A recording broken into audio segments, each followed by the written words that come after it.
আমরা টেক্সাসে একটা জিম খুঁজে পেয়েছি যেখানে মানুষকে অপ্রচলিত উপায়ে প্রশিক্ষণ দেওয়া হয়। ওই দিনটার কথা ভাবো যেদিন ভেবেছিলে আর কিছু করার নেই। Bo Jones, Shelby Estocado, Brandy Fields, Nafli Mendoza. Ryan Chan. এটা 2009 এর কথা, যখন আমার 19 বছর বয়স ছিল। 4 বছর আগের কথা। সবকিছু পরিবর্তন হয়ে যায়। আমি একটা ল্যান্ডমাইনে পা রেখেছিলাম, আমার দুটো পাই বাদ গেছিল। আমি একটা ট্রিপল অ্যাওর্টিক অ্যানারিজমে ভুগছি। আমার একটা স্নোবোর্ডিং অ্যাক্সিডেন্ট হয়েছিল, তাতে আমার একটা T6 স্পাইনাল কর্ড ইনজুরি হয় আর আমার স্টারনাম ভাঙে। একটা বড় লাফ মারবো ডিসাইড করেছিলাম, অনেকটা বড় ছিল, আর ল্যান্ডিং এর সময় আমি ঠিক করে দেখতে পারিনি, পিঠ দিয়ে পড়ছিলাম আর মেরুদণ্ড ভেঙে গেছিল। একদিন আমার সৎ বাবার সাথে আমার একটু তর্কাতর্কি হয়। তখন আমরা সবাই আমাদের পিসির বাড়িতে ছিলাম। বাবা খুবই রেগে যায় আর তখনই সেখান থেকে বেরিয়ে যায়। আর মনে হয় 2 ঘন্টা পরে আমি আর আমার মা গাড়িতে করে বাড়িতে যাই। বাবা আমাদের জন্য অপেক্ষা করছিল। তারপর বাড়ি পৌঁছাই আর আমার মা চাবি খুলে ভেতরে ঢোকে। তারপর বাবা চেয়ার থেকে উঠে দরজার দিকে আসতে শুরু করলো। তারপর আমি শুধু শুনতে পেলাম না না না আর একটা গুলির শব্দ। আমার দৃষ্টিকোণ থেকে আমি ভেবেছিলাম যে বাবা আমার মাকে গুলি করেছে। আর আমি যেই দরজা খুলি, সে বিনা দ্বিধায় আমাকে 3 বার গুলি করে। আর আমি সঙ্গে সঙ্গে প্যারালাইজড হয়ে যাই এবং তারপরে আমার আর কিছু মনে নেই। আমি শুধু কল্পনা করতে পারি এই ভয়ঙ্কর অনুভূতিটা, যে এটা তাদের বাকি জীবনের ওপরে কতটা গুরুত্বপূর্ণ প্রভাব ফেলবে। আমার যে মাইন্ড সেট আপ ছিল সেখানে আমি খুবই স্ট্রাগল করেছি। আমি একজন 21 বছর বয়সী আর্মি সোলজার ছিলাম, আর হঠাৎ একদিন জানতে পারলাম যে আমি নিজে হতে আর খেতেও পারছি না। আমার মানসিকতা খুব নেতিবাচক ছিল। সত্যি বলতে আমার এই জীবনের প্রতি ঘৃণা চলে এসেছিল। আমি খুব কেঁদেছিলাম এবং সেই দুর্ঘটনার কারণে আমাকে যে যন্ত্রণা সহ্য করতে হয়েছিল তার সাথে আমি লড়াই করছিলাম। সব সময় নিজেকে প্রশ্ন করছিলাম, এই জীবনে আমার বেঁচে থেকে কি হবে, মানে এই জীবন কি বেঁচে থাকার যোগ্য?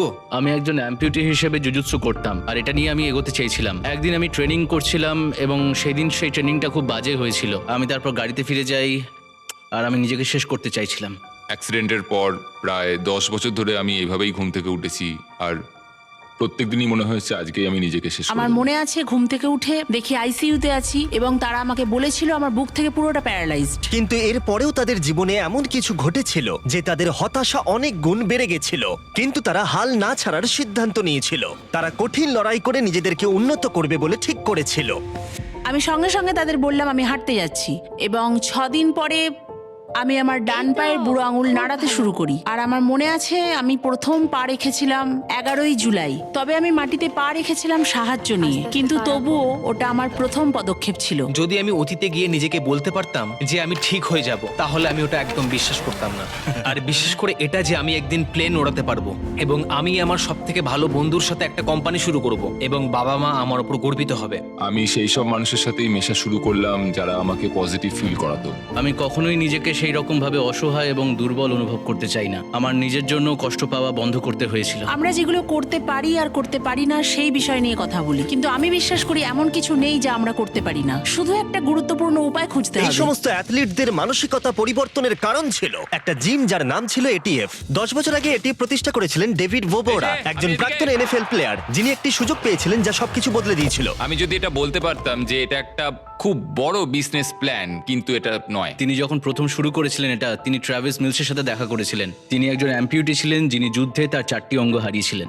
আমি ডিরেক্টলি ওর কাছে গেলাম কোনো হেজিটেশন ছাড়া, আর চোখে চোখ রেখে জিজ্ঞেস করলাম এক হাতে কতগুলো বেঞ্চ প্রেস মারতে পারবে। আর ও এটা শুনে বলল, তুমি কি বললে আমাকে? ও হাসলো আর বলল যে কেউ আমার কাছে এসে এরকম কথা আমাকে জিজ্ঞেস করে না। আমি ওকে দিয়ে শুরু করলাম, তারপর আরেকজনকে পেলাম, তারপর 10 জন, তারপর 20 জন। তারপর আমি নিজেকে বোঝালাম যে এবার আর পিছিয়ে আসতে পারবো না। কিন্তু ডেভিডের মতো আর কেউ কি এসব করবার জন্য এনএফএল এর মতো কেরিয়ার ছেড়ে দেয়?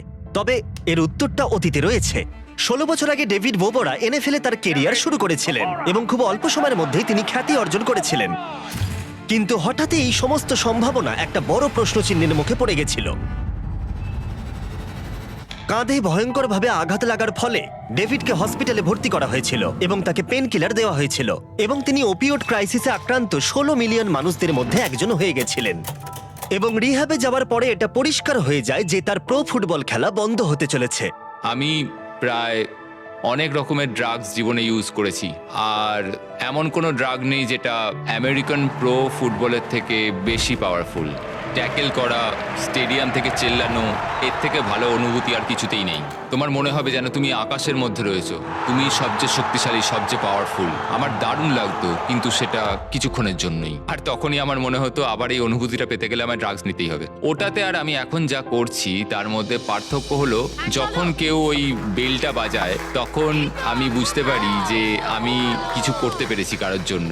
আর এই অনুভূতিটা সত্যি অসাধারণ, এবং এই অনুভূতিটা যখন হয় তখন আমি বুঝতে পারি যে আমি ঠিক জায়গায় আছি, ঠিক সময় আছি। শুধু পার্থক্য এটাই যে এই অনুভূতিটা আমার কাছে থেকে যায়। এই জিমটা নিয়ে আমার ভাবনা এটাই যে আমি কখনোই ওদের জন্য পৃথিবীটাকে বদলাতে পারবো না, কিন্তু আমি ওদেরকে পৃথিবীর জন্য বদলাতেই পারি।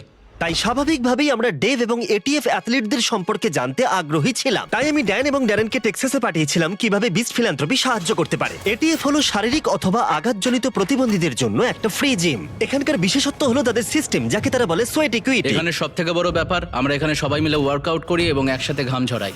আর এইভাবে তারা ওয়ার্কআউট করে। চলো চলো তাড়াতাড়ি তাড়াতাড়ি, কাম অন, তুমি পারবে।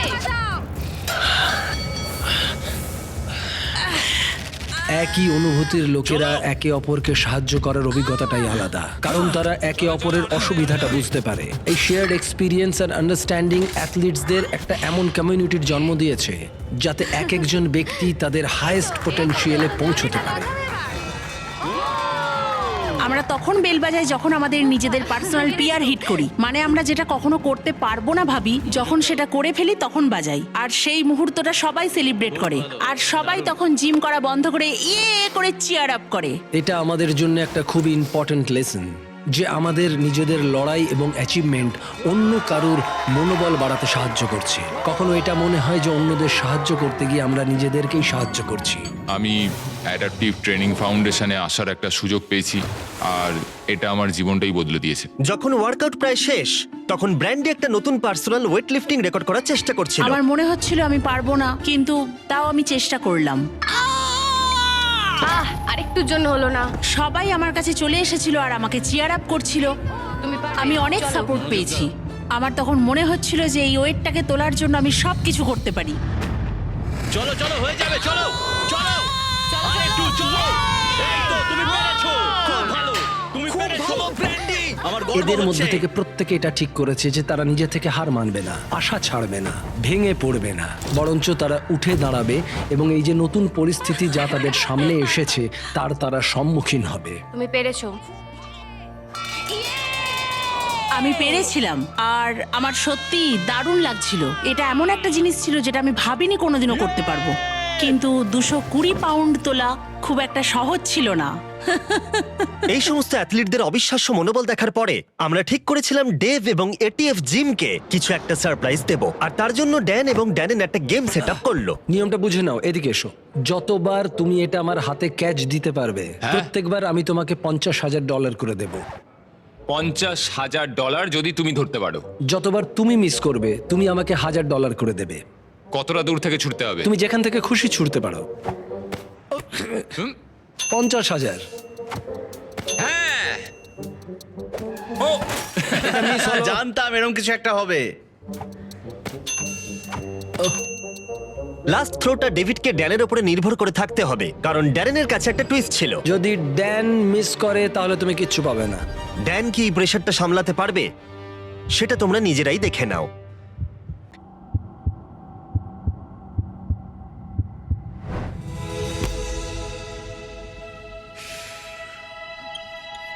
এই যে তুমি এইটা জিতে নিয়েছো। তুমি সত্যি বলছো? আমি এটাকে পুরো $2.5 লাখ করে দেবো। তুমি খুব ভালো কাজ করছো। আমি তো তোমাদের দুজনকে অনেক অনেক ধন্যবাদ।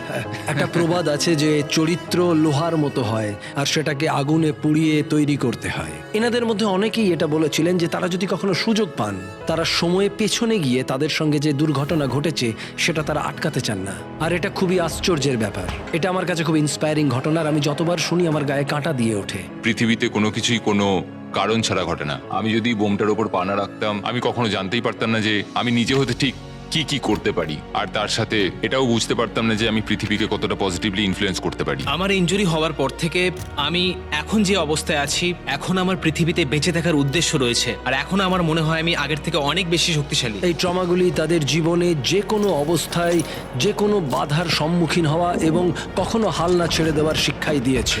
আমাদেরও এদের থেকে শিক্ষা নেওয়া উচিত, আমরা যেন কোনো অবস্থাতেই হাল না ছেড়ে দিই আর কোনো বাধার সম্মুখীন হতেই ভয় না পাই। কখনো হাল ছাড়বে না, তাহলেই তুমি তোমার ভেতরের শক্তিকে অনুভব করতে পারবে। ডেভ এই $20 মিলিয়ন দিয়ে এরকম আরো সেন্টার খুলতে চায়, যেখানে ও আরো অ্যাথলিটদের ট্রেন করতে পারবে, যেখানে তাদের সাহায্য করতে পারবে এবং আরো অ্যাডাপটিভ অ্যাথলিট কোচেস তৈরি করতে পারবে যারা এই প্রোগ্রামটাকে নিজেদের মনে করবে। তাই প্লিজ ডোনেট বাটনে ক্লিক করুন বা ডেসক্রিপশনের লিংকে যান এই পরিকল্পনাকে বাস্তবায়িত করতে। লিংক ডেসক্রিপশনে দেওয়া আছে।